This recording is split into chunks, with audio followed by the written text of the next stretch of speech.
Welcome, everyone. Today we have another one of our missionaries on with our interviews. We have with us Brother Nollie Malabuyo. Nollie is a longtime missionary of the URCNA, has served in a couple of different places, but we're really thankful to have you on today, Nollie. Welcome. Okay, thanks. I'm Nollie Malabuyo. I started serving in the URC missions in 2008 after I was ordained by Trinity URC in Walnut Creek. So I went to the Philippines and I was there for 6 years until 2014, establishing a couple of churches then in Manila and just outside Manila. They are now called Zion Cornerstone Reformed Churches in the Philippines, and they are now still very active there. And then we went back, my wife and I, back to California, and in 2014, and shortly after that, Big Springs, God called me to Big Springs Community Church here in Montague in extreme Northern California. Okay. So I've been here since that time, almost 7 years now. Okay, wonderful. You're originally from the Philippines, right? Yes. And then you immigrated to the United States, and you were an engineer there for many years? Yes, yeah. 1976, and then I was an engineer until 1995, when God called me to join Wycliffe Bible Translators. And I was a missionary back in the Philippines with Wycliffe Bible Translators from 95 till 2008, I think. Yeah. Okay. Very good. So you have a lot of ties still to the Philippines, but you're very much involved in Big Springs, in a way, far from home. How many years have you been there? Since 2014, so 6.5 years. Okay.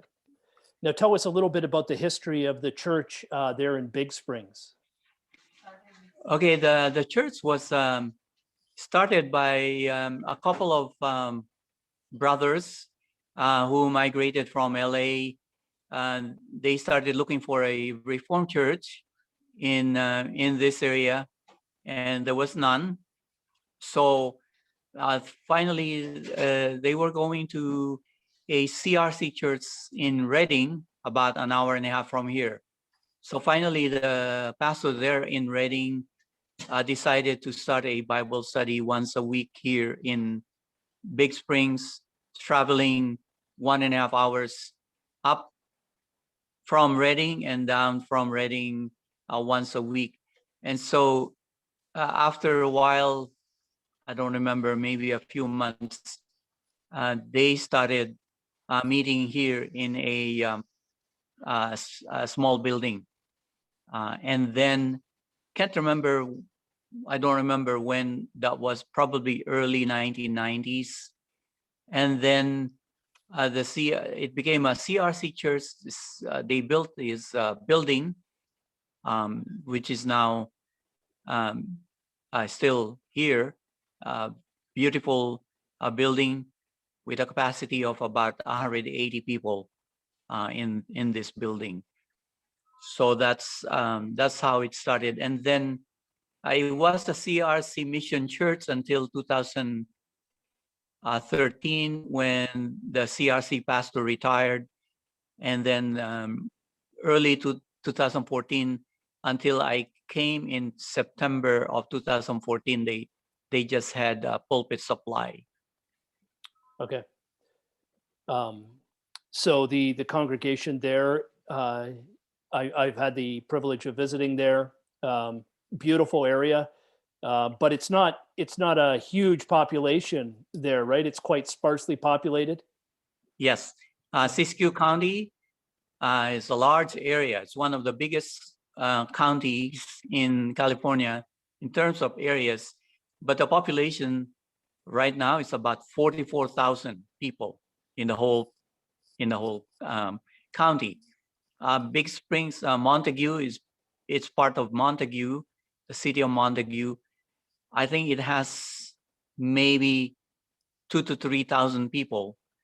And then the biggest city is Wairika, that has maybe 5,000 people. So it's very sparsely populated, mostly farms. And Big Springs is a kind of a retirement community. There's a lot of transplants here from other parts of California and surrounding uh, states.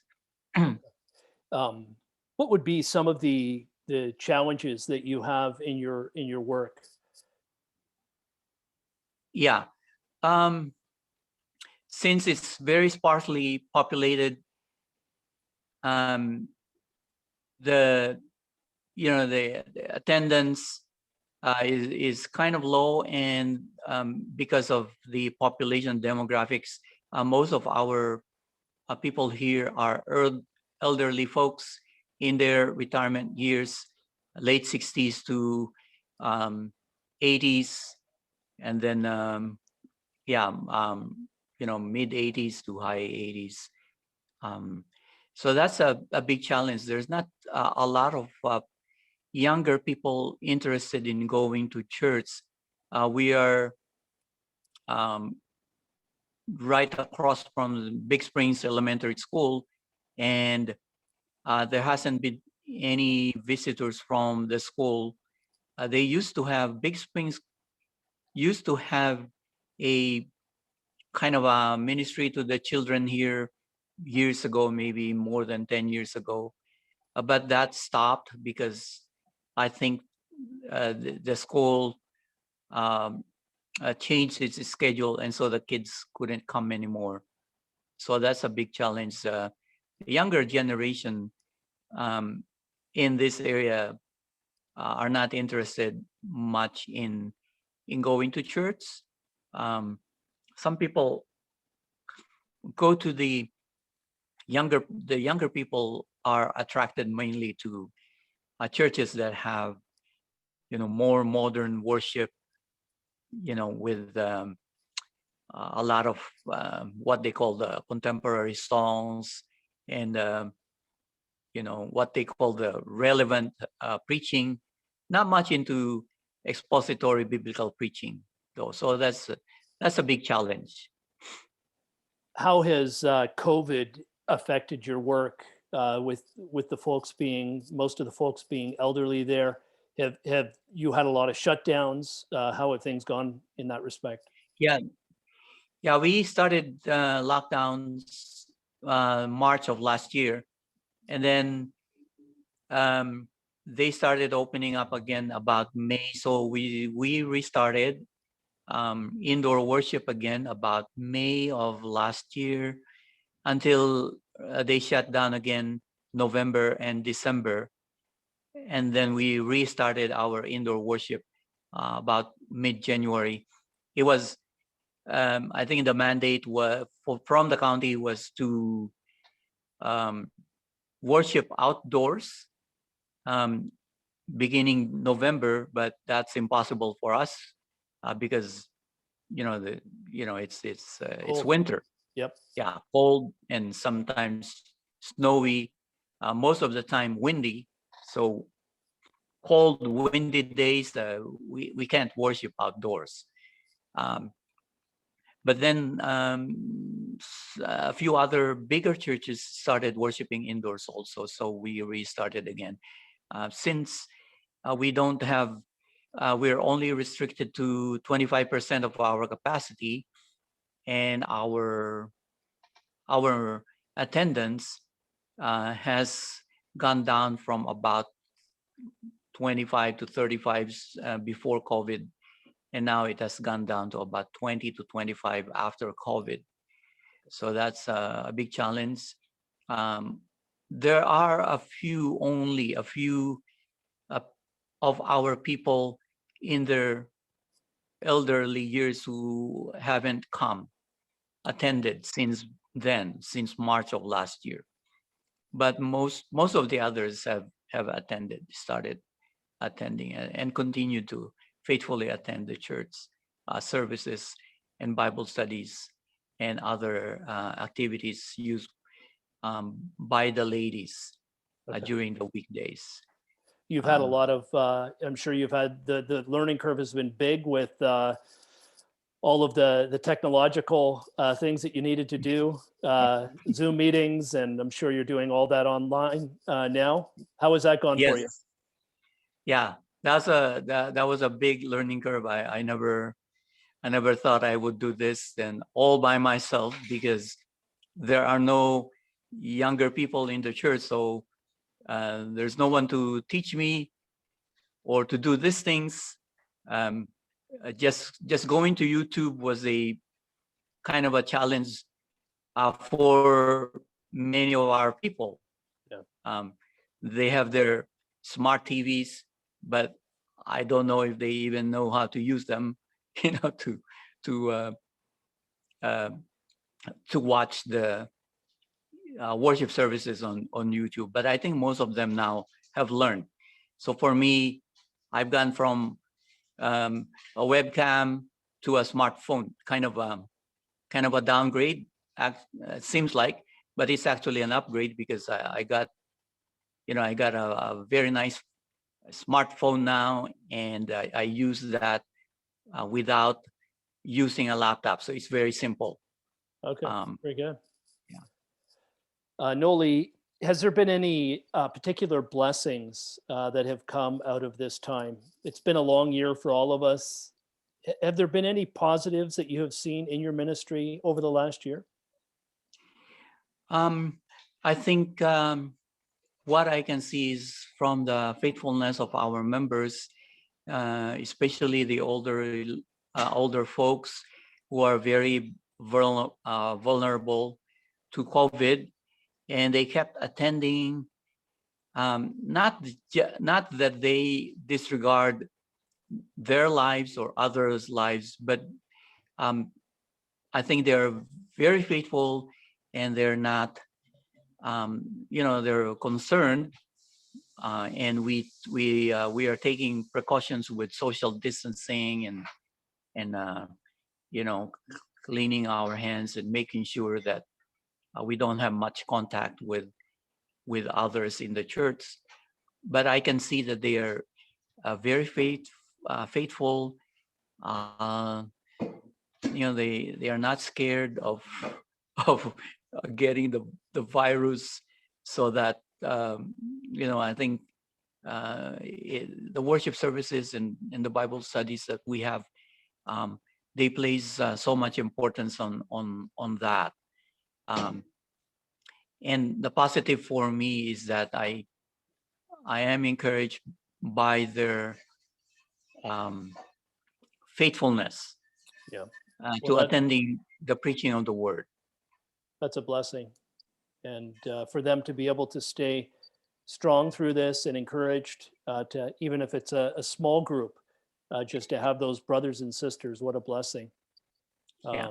And yeah, I forgot to mention that it's been a blessing to me, and God has been merciful to us here, that none of our people here in the church have had COVID infections. No one, not even one.